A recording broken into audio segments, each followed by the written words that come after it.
Hello, everyone, and welcome back to Let's Write an Adventure, our ongoing live stream where we are creating not just an adventure, but a campaign in real time here on the channel. I'm RJ Kerr, your host as usual. And last time we actually rounded out what was left of the first adventure that we were working on, the inaugural adventure that'll thrust our PCs into the overall campaign. Um, so thank you everybody who was here last time, by the way, for your help. Lots of great suggestions from the group. So let me go ahead and share my screen here real fast. Um, we were rounding out this need. We probably need a, speaking of need, we probably need a name for this adventure, but we can come up with that later.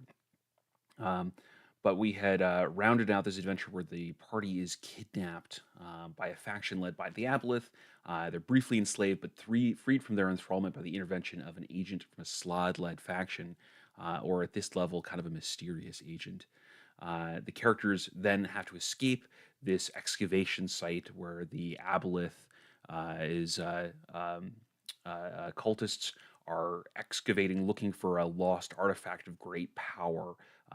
An artifact that the characters will then become aware of, and will learn over the course of the adventure is probably their best means of escaping this domain of dread that we're creating.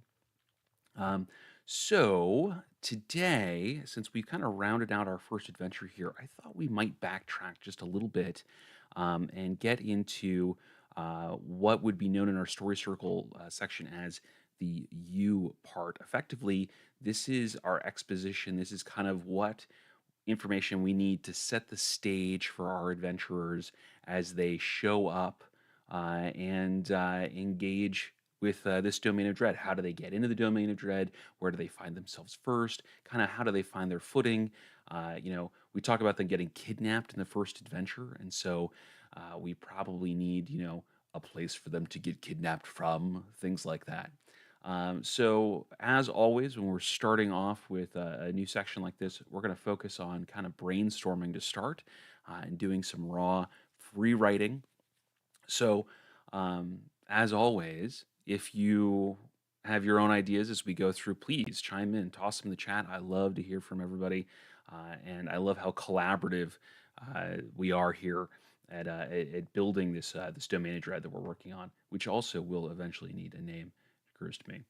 So last time we had kind of jotted down some questions to think about while we were brainstorming, and just to keep this kind of clean, I think I want to copy these, and I'm going to create a new brainstorming page for you brainstorming.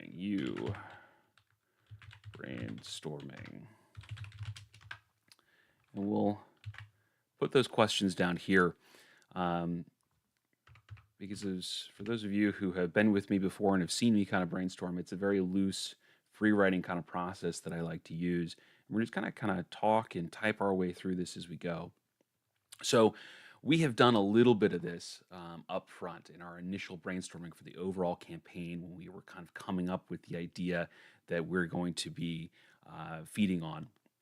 And we had this idea of a group of adventurers, maybe from all different kinds of parts of this fantasy world, who have heard rumors of a portal that opens up under the blood moon and gives access to this land, a fabled treasure and adventure and monsters and what have you.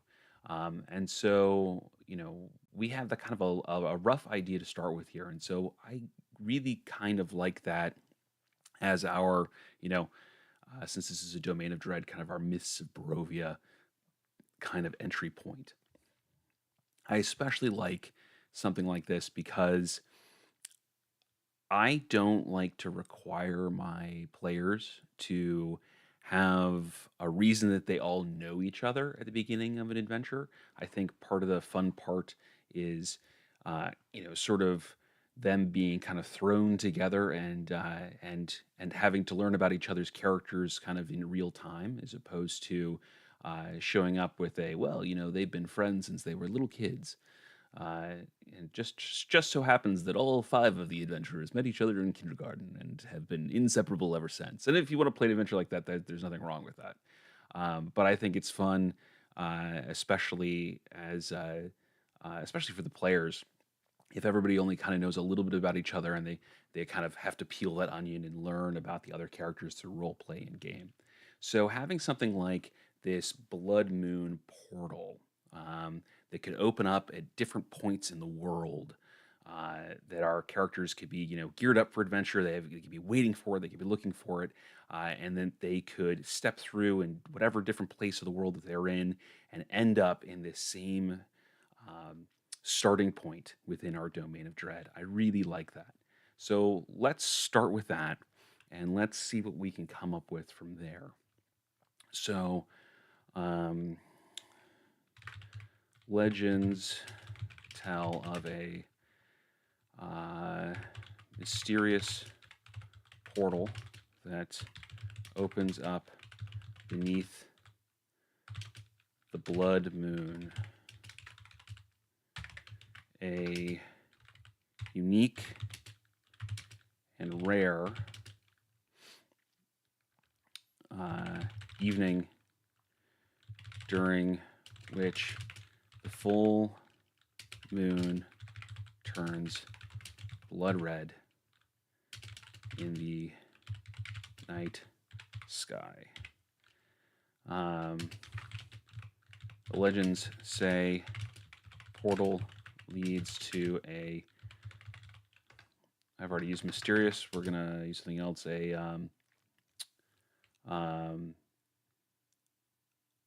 Let's see here. We'll say a savage land full of adventure, treasure, and glory.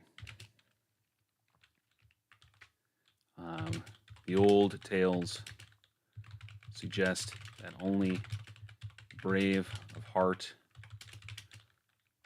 or foolhardy.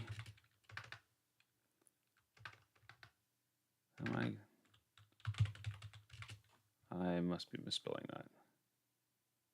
Foolhardy. There we go. Not foolhardy. Foolhardy. Haha. Go me. I'm a professional writer. I misspell and misuse words all the time. Okay, the old tale suggests that only the brave of heart or foolhardy um, would ever travel through the portal. Travel through these portals. All the same, adventurers congregate each blood moon to pass through the portal and into the land beyond. None that the characters, well, we should just say none have returned, as the old tales say. Which, of course, begs the question, where did the tales come from? Which might be a question we might want to answer later. But that's kind of the primer that I have in mind for this. These sorts of portals that kind of pop up everywhere. And they, I think, should lead to one specific place within our domain of dread. And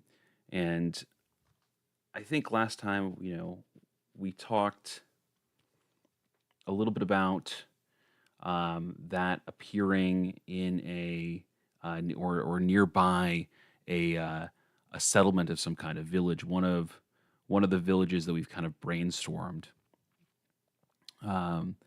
that is around the rim of this Great Lake that our domain of dread is mostly filled by. So let's think about that a little bit here.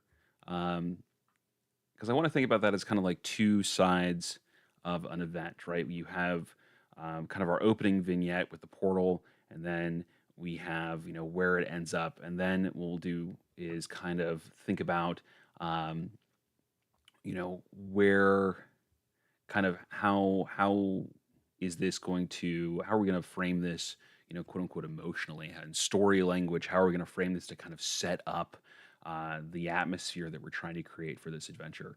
And so we'll do that after we kind of have 2 points on this line, I think. um, and so yeah, I think it makes sense to kind of open up outside of a village. Let me know if you disagree, if you've got other ideas of where we should kind of drop the characters off. Um, yeah. Um, Games by Mark Wolf. I think a good way to frame it, really the only way, is what brought the characters here. Yeah. Yeah. Their motive as a group. Right. And so we're kind of gaming on the motive that they're looking for an adventure. But we could certainly come up with other hooks, and it's probably worthwhile to do that. Something we measure, something that we mentioned kind of last time in our previous, well, we were kind of working on the hooks for our previous adventure, is that having multiple hooks is always a good idea, because it gives you lots of tools to pull disparate characters in, characters who aren't necessarily motivated by the same thing. Games by Mark Wolf, yeah, usually either one, fortune, two, innovation, or three, duty. Yeah, those are all good motivators. I mean, there's classics like revenge and love, and you could do the classic coming of age of wanting to prove themselves or anything like that. Glory is a good one. Um, but Will work.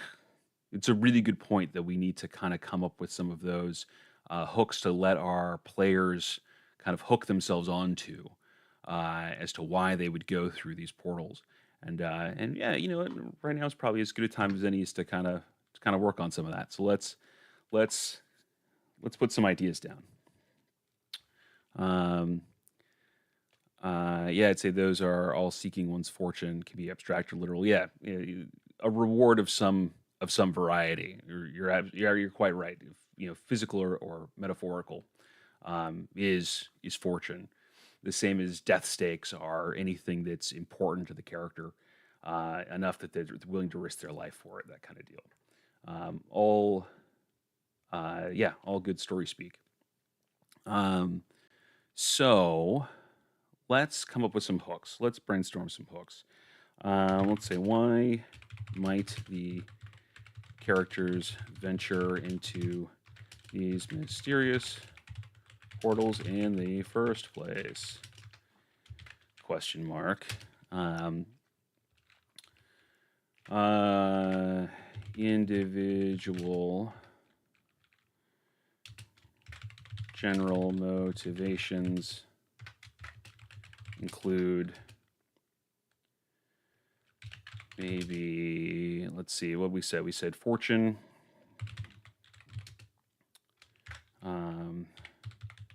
physical or intangible.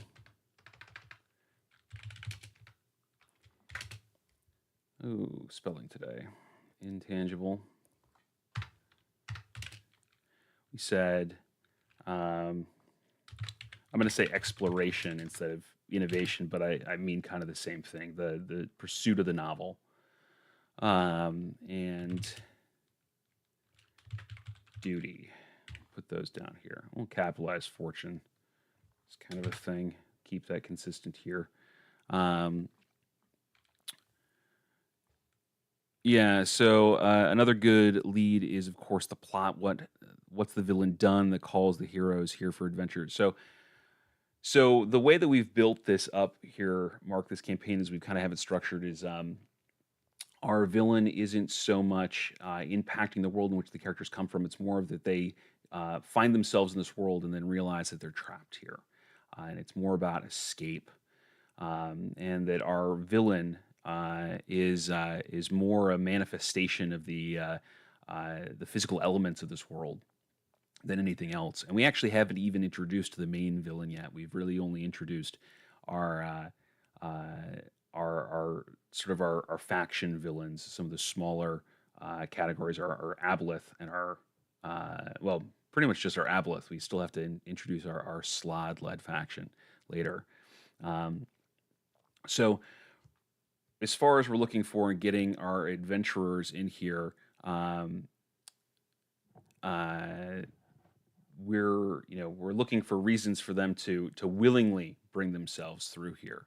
Um, and so you say so they're trapped like in Strahd. Yeah, they're trapped like in Strahd. This is a domain of dread kind of setup here.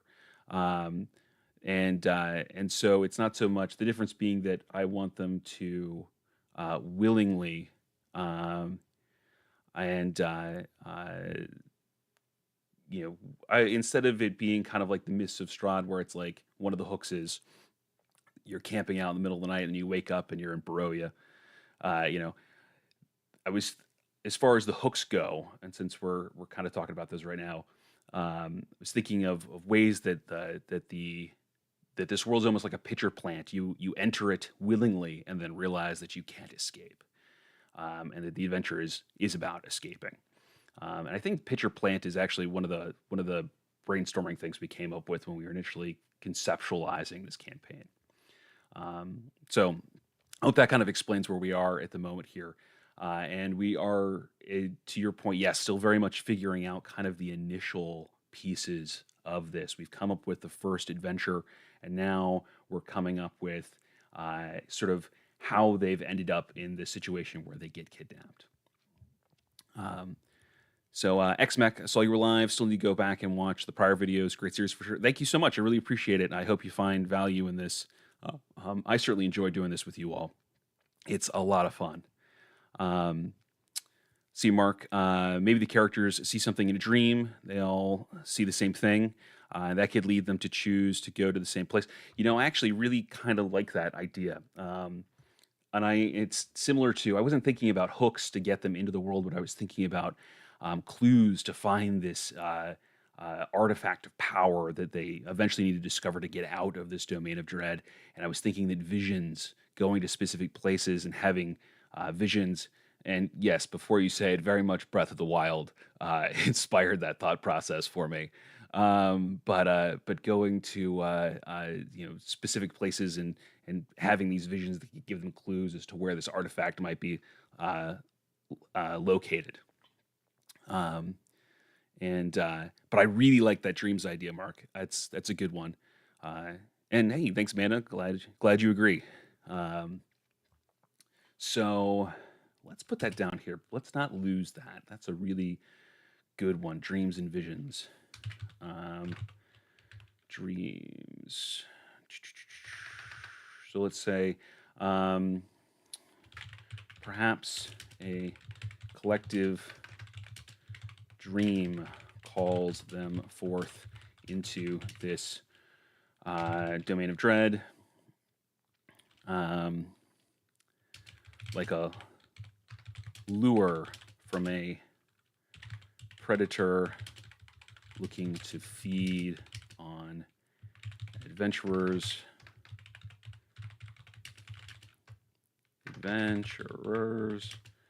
who enter its domain. Yeah. Jonathan Frost. Ooh, the slimy tentacled and frenzied chaos of dreams about Aboleth and Slod. Yeah. Yeah, it seems like rich kind of fodder for the for kind of what we've got building on here, where we've got kind of a psychological component, a psychic component, and then we've got the chaos from the Slod. Um, and yeah, I think it kind of it I think it meshes well to what we're looking for here. And there's a certain level of discomfort that we want to, I think, evoke as part of this, as yeah, as we're building out this domain of dread. Domain of dread should be somewhat uncomfortable, otherwise it wouldn't be a domain of dread. All right, so maybe the dreams pull them in on that. We can, hmm, let's. I'll have to think about what kind of dream lures them in, and maybe the dreams aren't the same. Maybe each is specific to each character, because maybe the dreams are the lure. I think about um, my degree is in biology first and foremost, and so I think a lot about animals and frame things in the way of the natural world, and in a lot of contexts.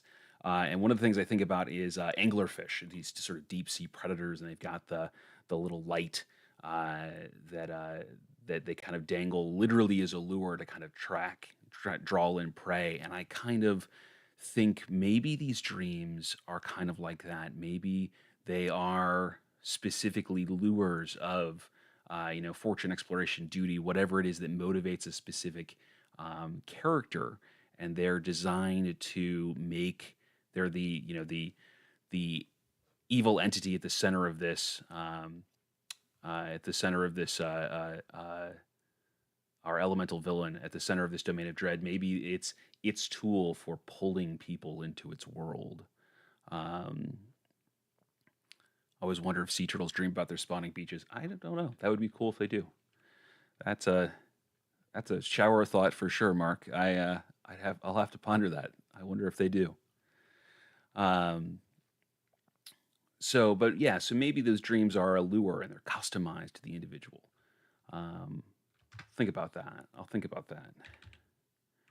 Um, but before I lose track of it too much here, I want to think about where. So the characters come through the portal, come through these portals, and they end up somewhere.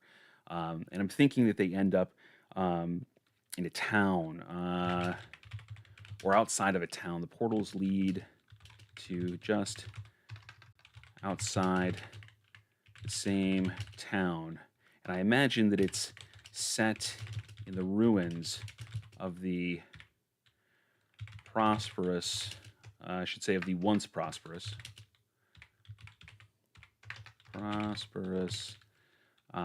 empire that filled this now desolated and flooded land. The village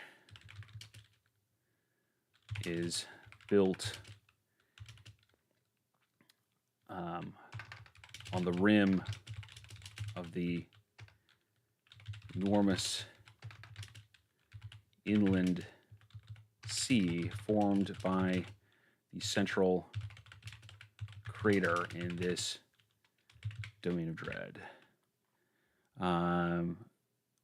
Let's see here, Mark. A good reference for your portal story setup here is Asheron's Call. Basically, same idea, except the wizard Asheron who opens the portals. He's summoning players to help fight against the Olithoi bugs. Oh, cool! I'll have to read that. I have not. Asheron's Call. I'll add that to my Goodreads list. Thank you. The village is built on the rim of yeah. So what I want to kind of chew on here for a minute is okay, so we've got this village, this town that's built up in the ruins, and so what's kind of the vibe of this place? I don't imagine that it's exactly thriving, being set up in a domain of dread. It probably needs to be somewhat bleak. Um, I, imagine that there's all of these sort of crumbling buildings kind of strewn throughout, and there's um, oh, it's Asheron's Call is a late '90s. Oh, okay. Then I guess I'll have to see if I can play it as opposed to read it. Um, but anyway, yeah. So kind of these, interspersed ruined buildings. Maybe there's the way that it's kind of laid out. There's two or three ruins to every intact structure, every inhabited structure. Probably some of the ruins have been kind of, I don't want to say refurbished, because that would almost lead to this idea that they are somehow been restored, but more of like turned into kind of the basis of like maybe a shanty town of some degree, where you've got, you know, um, you know, found planks and driftwood that have been used to make roofs and and thatching, inside buildings that were once made of mortared stone that are now kind of caved in along the roof and that kind of thing. It's kind of the vision that I'm getting for this. I'd love to hear some ideas if you guys have got some ideas for maybe the vibe of this place. Mark question: are there other travelers the players could find here that might been here longer and could tell them things? Yeah, absolutely. I think that there are, and that's part of what I want to set up here is that there is a community here, and that some of those I think are other adventurers who have been stuck here, and have now, maybe just managed to survive and have become kind of disillusioned, convinced that they're going to be stuck here forever, that kind of thing. Um, you know, Pointer characters for sure. Um, but that's a finer point than I want to dive into just yet. I kind of want to get the vibe of this place down first. Um, and then we can fill it up with the kind of people who would be in there. Jonathan Frost, I like the cluster of shanty towns. It goes along with the boats, ships tied together off the coast here and there. Yeah, yeah, okay, all right. That's a good point. I wasn't even thinking about the kind of the ghost ship islands, floating islands that we had come up here. But you're right. Kind of the kind of building out of wreckage would be a vibe for this kind of place, and would kind of set the stage for this world and its specific condition. Um, and Mark, that sounds awesome. The PCs could hear stories from NPCs about how they got trapped. Yeah, absolutely. Um, I always, I don't know if how familiar you are with like Star Wars lore, but like the idea of like the Sarlacc, right? Where it takes, gosh, hundreds of years or whatever to digest its victims, and so you've got sentient beings that are alive down there, slowly being dissolved by the Sarlacc. And I've always wondered like if there was more than one, if they have conversations with each other, that kind of deal, And oh, how did you end up here? Oh, yeah, yeah, yeah, that kind of deal. And so it could have kind of that atmosphere, I think, with some other adventurers kind of littered in there that are now just have resigned themselves to dying in this world. Um, but I digress. I do that quite a bit. Okay, so let's say the buildings are all made from the husks of once well made but now ruined structures. Repairs have been made with found and inferior materials, creating a sort of shantytown feel. Say almost a cargo cult vibe on the edge of the inland sea. And I don't know if you're familiar with the term cargo cults, but it's a term for sort of indigenous cultures out in the Pacific that would find shipwreck stuff from European shipwrecks would wash up on shore, and it would be like treasure from the gods, that kind of deal. And so we can kind of have that sort of feel here. Um, Mark says might also be good to have some of the shanty come from monster parts and from around the sea, around the area, giving the PCs more of a heads up about what they might find out there, like homes made from whalebone. Yeah, but aboleth bones. Yeah, I like that idea. I like that idea. Let's say materials include parts from washed up shipwrecks, the carcasses of monstrous creatures like I like whalebone in there. We could certainly have some of that. The aboleth one, do aboleths even have bones? I don't know. I could think of kraken bones though. But huge crustacean shell parts. Yeah, yeah. Put that in there. Like whalebone, huge crustacean, shell parts, maybe even uh, kraken or aboleth parts. Um, yeah, because maybe aboleths being kind of squid-like, maybe they have kind of that like that cuttlefish sort of bone. Um, Still, regardless, monster parts, whale bones, huge crustacean shell parts. I think that all kind of helps kind of set the vibe for what we're looking for here. Um, Kind of gives that kind of nautical feel that we're trying to establish. Um, uh, let's see here. Um, so okay. So we kind of have a vibe for our town here. Um, we talked about what time it is when the players kind of get there because we're thinking about sort of the again setting it up. We talked about there being kind of twilight, um, and as we kind of get to um,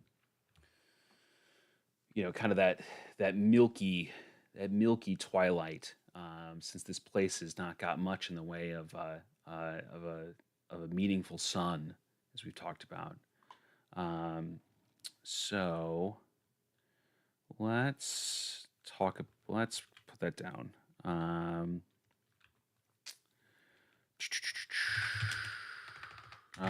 The characters arrive near twilight. Um, I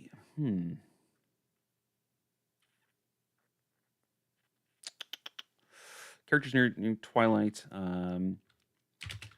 Due to the milky, diffuse light of this domain, twilight takes on a kind of black and white quality. The shadows form shades of gray. Yeah, and sap color from almost everything. Maybe something along those lines. Kind of because we talked about initially there being no specific sun, that it's more of that there was a general kind of and ebb of the of an atmospheric light, a diffuse atmospheric light um, that kind of trickles through the permanent cloud cover.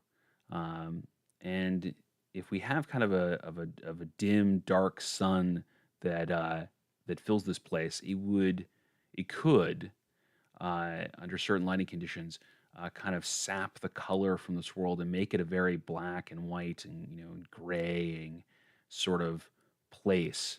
Um, which I kind of like the feel of. Don't want it to be too Shadowfelly, but if that's even a word, uh, but uh, uh, but kind of giving it this bleak. I don't want to say lifeless air to it, but kind of a dead feel when the players arrive. I think adds to some of the creepiness. Mark says another thing that could do would be if the entire land was covered in professional fog and overcast. Um, and yeah, I always I always struggle with fog, because it always feels a little on the nose to me. I always wonder if it's just too overdone, but I always love the idea of having the fog. I grew up in a lot of coastal cities, and the fog was such a big part of mornings and evenings, in a lot of those spots, that I like that it kind of being there, and you get that kind of slasher film sort of vibe to it, of that perpetual, low visibility. I think it's just so evocative, to steal Jonathan's word there. And uh, yeah, so yeah, if unless anybody thinks that it's a little too much, I say let's put some fog in here. Um, a perpetual, yeah, the Mists of Ravenloft, though. You're right, because there's always that fog there. Uh, yep, you're right. You're right. You're right, Jonathan. It's a little too close, isn't it? Hmm. Well, we can always make it perpetually. Oh, you mean that's great. Keep it. Okay. Okay. All right. All right. All right. I will bow to the I will well, I don't even have to bow to it. I will merrily embrace uh the will of the group here. Especially since it is it is something I really like. Perpetual fog, um, covers, let's say blankets, it's a better word, blankets, the, let's see here, perpetual fog blankets, the town and coast, creating, um, low, let's see here. I don't necessarily need to say creating anything, but we can just put the fog blankets the town and the coast there, um, limiting visibility even, um, during the light of day. Um, and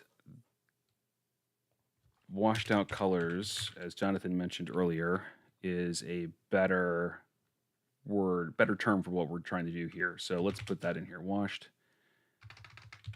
out colors. Cool. Um, yeah, I live in Portland, and Mark says I live in Portland, and overcast washes out a lot of color, especially when everything is wet. Yeah, it does do that. It absolutely does. A lot of port cities are that way. Things I remember strongly from my youth. Um, so I think it again kind of builds to that nautical sort of vibe that we have going on here, and adds to the creepiness because we do, as we mentioned earlier, in terms of like the monster parts things, we certainly want to allude to kind of what's to come.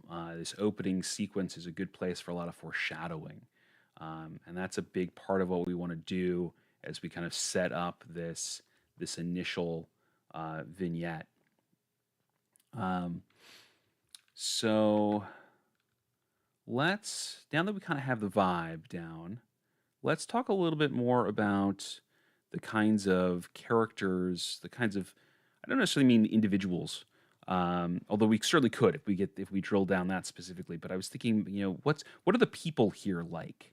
What is the culture of this town? Because I imagine that it's not kind of your typical seaside, salt marsh fishery town, where people are kind of going about their business and living their lives, and there's optimism. Um, but at the same time, I don't imagine that the people here are necessarily, um, you know, I don't think of them as like, all deep scions or all Kuatoa or what have you. Although certainly maybe there's some Kuatoa and some Sahuagin that populate the place here. Could certainly be there. Um, but what are the people like? I don't imagine they're welcoming. I imagine that they're probably, Um, maybe, well, I would, hmm, because on the one hand, I'd say that they are probably kind of hesitant. Maybe they are kind of cold to strangers. They're very suspicious because people do come and go and here. Um, but then again, maybe because people do come and go, and because people get lured into this domain of dread and they never leave, just slow to kind of slowly rot in this place. Maybe there is a camaraderie that goes along with that, sort of a resigned, welcoming atmosphere, kind of, well, we're all in this, shit together kind of feeling. Um, and I don't mean that everybody has it, but I mean that is we're talking about kind of a general attitude of the community. Maybe that's kind of how it is here. Not unfriendly, more of just we all have the same bad luck. Um, Probably a big soup culture, yeah, probably, probably a lot of soup cuisine here. I could see that. Um, let's write it down. Doesn't hurt. Build cultures from all kinds of angles. Let's see here. The culture is a nautical, not one, um, as the community takes their sustenance from the inland sea. Foods include lots of soups, crustaceans, and fish, poultry. Poultry comes from captured seabirds like cooked gull. Soup of peoples. Soup better be pho.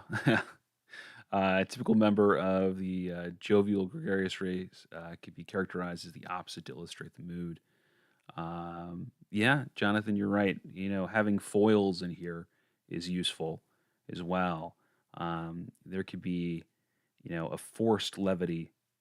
I don't even necessarily say a forced levity. There could be a certain like dark levity, um, a gallows humor, if you will, um, to this community. Um, Mark Wolf, I also want to know about how the town is protected. Do they have guards?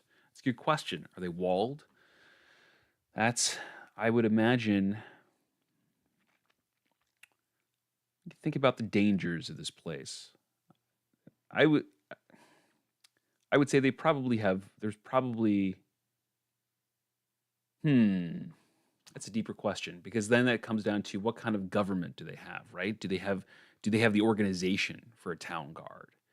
Do they, um, or is this really just kind of like a huddled group of survivors? Um, and I don't imagine this place being terribly lawful, especially if we're going to have characters get kidnapped here, um, right? And is just kind of part of the status quo. Um, so I wouldn't say that they don't have a town guard, but maybe it's more like gangs that control different parts of the town, and they have their own muscle, potentially. That could be kind of how they're defended. Um, and then we wouldn't necessarily have the need for kind of a cohesive government here either. Um, yeah. So Jonathan says, yes, I was thinking more like being we're all stuck here and trying to work together. But again, there's two factions. So, um, and then Mark says, I like the gang idea. Yeah, yeah. I thank you. I do too. I think it kind of works because you could have the community that kind of started with the whole we're kind of stuck here together and we're trying to kind of work it all out, but factions form when a community gets big enough, right? Divisions occur. Different people want different things, want different people to be in power, have different beliefs, and so it could have started off as kind of this we're all kind of marooned together shanty town that has now kind of built up on itself. So it's more of a sprawling. I don't want to say a shanty city. It's still a town. But I mean, it's bigger than kind of the initial commune that it was, and now we've got different factions and gangs that have sprung up and control different portions, and people aligning themselves with different factions within the community here. So maybe that's our government. Amanda says, "Yeah, I'm for the gang government." All right, cool. Then let's work on that. Let's put that down here. Um, all right. Their gangs are rampant throughout the community and form the only semblance of government. Each controls a region of the shanty town and protects it with their own toughs. Few, if any, civic structures exist.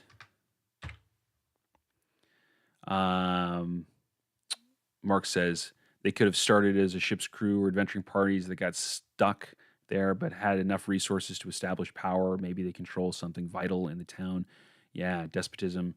Yeah, I mean, clearly we've got two powerful factions as we've kind of built this up. We've got our Aboleth-led faction and our Slod-led faction. There's probably others as well, smaller ones.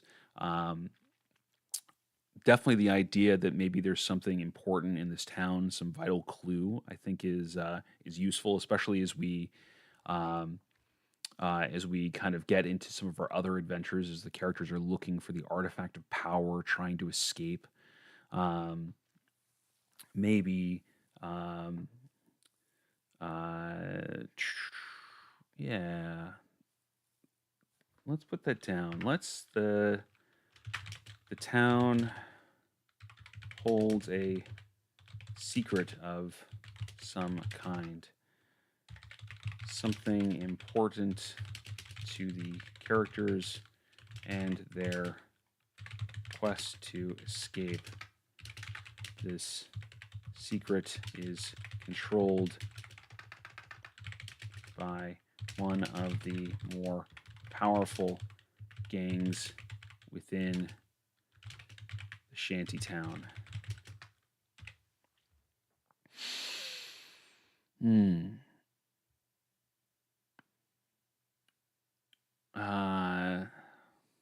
I'm starting to wonder, what do we call this place? What is the name of this town? Desperation comes to mind, but it might be a little on the nose.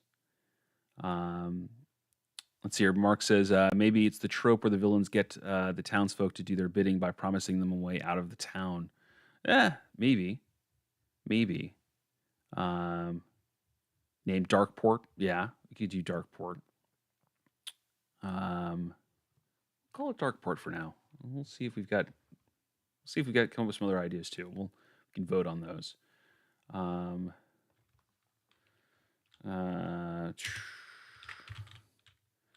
Potential name for the town. Darkport.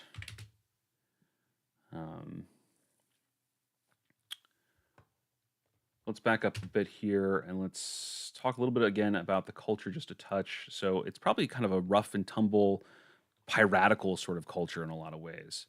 Um, you know, take what you can, give nothing back kind of vibe. Um, so, so and that could give us some of that foil that we're talking about, where you could have some people who really are trying to be a little more jovial, a little more welcoming, trying to bring some light into kind of the perpetual darkness of this world here.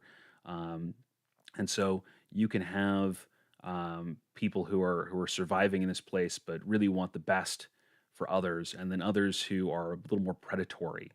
Um, you know, kind of the pirate with the heart of gold versus your Long John Silver kind of deal. Um, so um, culture is um, rough and tumble, radical, radical in ways. Um, some hearts of gold exist, while others seek only to prey on the weak. Um, yeah, dark port of insert villain name. Yeah, we still need to come up with a name for elemental villain. That's a task for the future. Potential influences: Lake Town, The Hobbit, Pirate Town, Hook, Pirates of the Caribbean. Yeah, yeah. I mean, or frankly, any of the historical, piracy sort of stuff. Tortuga, um, and that's the only pirate town name of history that's coming off to my mind. Yeah. Hmm. Darkport's got a nice ring to it for the time being. I want to hold on to that for the moment. I think so far of the names we've come up with, it's our best one. Um, it certainly reeks of the kind of name that you don't necessarily give your town, like other people give your town. um, and which is kind of the vibe here, right? Like it's not something that the locals call it Darkport because everybody calls it Darkport or something like that. Um, but again, with no centralized government, it's not like somebody like was like, we held a town hall meeting and now and here's the name. We will forevermore call ourselves Darkport. Um, but yeah, I like that. I like that. Jonathan Frost has some evocative words: drench, gloom, sorrow, plunge. Um, yeah, yeah, those are all good. Hmm. Um, yeah, we could, dredge is another good one. Like you dredge a canal. Um, does Darkport have any exports? Also, does it have any imports? If so, what are they and how, given the surroundings? Um, I'd say it probably doesn't have much in the way of imports and exports. It's probably has to be rather self-sufficient based off of kind of the domain that we've set up for it. I don't think there's a functioning hierarchy here in terms of like a kingdom or what have you. Um, and uh, so I don't think we necessarily need to worry about that per se, especially since we've kind of set it up as kind of a collection of survivors. Um, so it's probably largely self-sufficient. Um, I imagine most of the towns here are. They probably don't have a whole lot of need to communicate with each other. Um, yeah, so maybe steel's highly prized. Yeah, probably anything that they have to mine is. That's a good point. That's a good point. Hmm. And it's worth thinking about because we should probably consider not just this first place, although let's make one thing at a time. We don't want to get too in the weeds on this, um, but we do need to think about some of the other villages that we'll come up with and some of maybe their distinct flavor. It's worthwhile maybe coming up with a bullet point or two. Um, but yeah, we could see steel could be highly prized. Um, it might be hard to come across some of that kind of stuff, or maybe it has to be scavenged or found. You know, the you know, we could ask the question, um, where do the shipwrecks come from, right? And maybe there are shipwrecks from the material plane that got caught in storms and have ended up in this domain of dread as well. And so maybe that's where a lot of these goods come from. Is things that have been scooped up by this elemental villain in the out in the oceans of uh, of the material plane and sort of sucked into this world. Um, Maybe that's where a lot of these manufactured goods and raw materials come from. Um, yeah. So maybe the town expects plunder to plunder all new arrivals. I'm sure some people expect to plunder new arrivals. Um, and Amanda says, I think we need a tavern setting with a Moxie Borderlands archetype owner. Yeah, you know what? That's not a bad thought. That's not a bad thought. Um, hmm. We definitely need a tavern. Let's see here. We need a tavern. We definitely need a tavern because we need a place where the characters are going to get kidnapped from. That's one of our hooks. Um, and Jonathan says, "But Captain, you know that sailing during the blood moon is bad luck. Bah, that's just superstition."